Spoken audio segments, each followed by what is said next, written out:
PCC chief Revanth Reddy మాట్లాడుతున్నారు. Live లో చూద్దాం. సమగ్ర సమైక్యత కోసం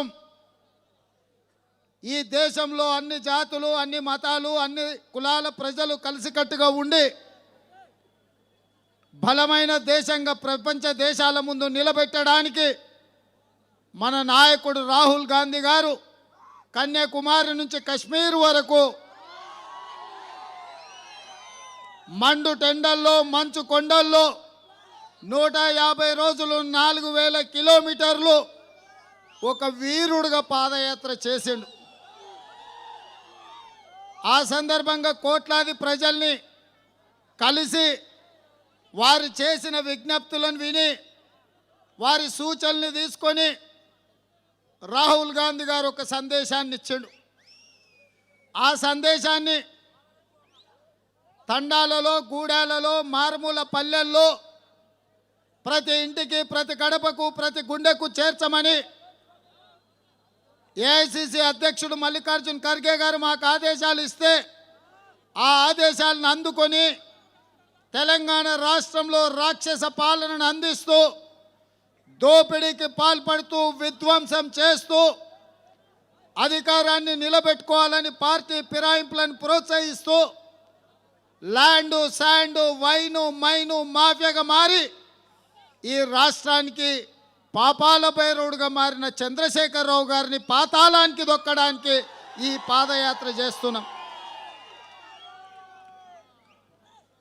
అతనికంటే గనుడు ఆచంట మల్లన్న అన్నట్టుగా అక్కడ చంద్రశేఖరరావు గారి కుటుంబ దోపిడీ రాష్ట్రాన్ని పట్టి పీడిస్తుంటే ఈ డోర్నకల్లు కూడా ఒక నయా జమీందారు ఇవాళ రెడ్డి నాయకు తయారైంది. తండ్రో దిక్కు, బిడ్డో దిక్కు, కొడుకో దిక్కు, ఆకేరు, మానేరు, పాలేరు వాగులల్ల ఇసుక దోపిడీ వాళ్ళదే.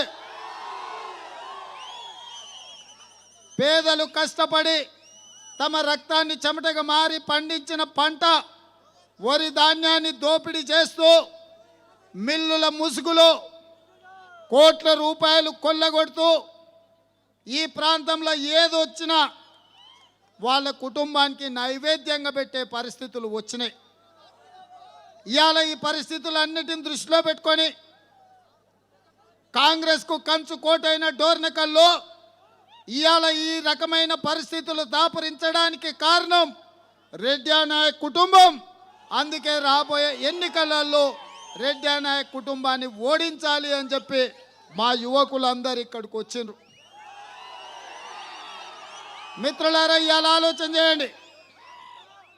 ఉదయం నుండి దాదాపుగా 8 గంటలు ఎంతోమందిని కలుస్తూ విఆర్ఏలను కానీ, ఐకేపీకి సంబంధించిన సంఘాలను కానీ, రైతులను కానీ, మిర్చి రైతులను కానీ, విద్యార్థులను కానీ, మా గిరిజన సోదరులను కానీ, అదేవిధంగా అంగవైకల్యం ఉన్న మా లంబాడి సోదరుల కుటుంబాన్ని, గిరిజన పాఠశాలలో విద్యార్థిని వాళ్ళ టీచర్లను, అదేవిధంగా అవినీతిలో కూరికిపోయి అర్ధాంతరంగా ఆగిపోయిన డబుల్ బెడ్రూమ్ ఇండ్లు మా పాత్రికేయ మిత్రులు కూడా ఏ విధంగా కేసీఆర్ చేతిలో మోసపోయినరో వాళ్ళు చెబుతున్న వివరాలన్నీ నేను విన్నా.